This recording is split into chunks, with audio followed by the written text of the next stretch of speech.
আগামী ৩ মাসের মধ্যে রামিসা হত্যা মামলার রায় কার্যকর করা সম্ভব বলে জানিয়েছেন আইনমন্ত্রী মোহাম্মদ আসাদুজ্জামান।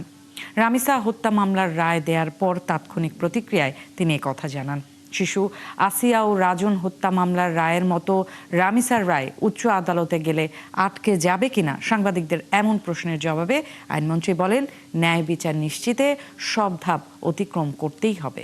আমরা ২৪ তারিখে বিশেষভাবে রাষ্ট্রপক্ষে একজন আইনজীবী নিয়োগ করেছি, যাতে করে ন্যায় বিচার প্রশ্নে কোনো প্রশ্নবোধক চিহ্ন না থাকে। আমরা আইনের প্রত্যেকটা ধাপ পেরিয়ে আমরা ৬ কার্য দিবসের মধ্যে প্রক্রিয়া সম্পন্ন করেছি এবং এই বিচারে এই ঘোষিত শাস্তিতে আমরা আপাতত সন্তুষ্ট। আশা করি এটা উচ্চ আদালতে গেলেও এই রায় কার্যকর থাকবে। আমার প্রত্যাশা আগামী ৩ মাসের মধ্যে করা সম্ভব, যদি সুপ্রিম কোর্টের সংশ্লিষ্ট বেঞ্চ এটাকে প্রায়োরিটি দিয়ে শুনানি করেন।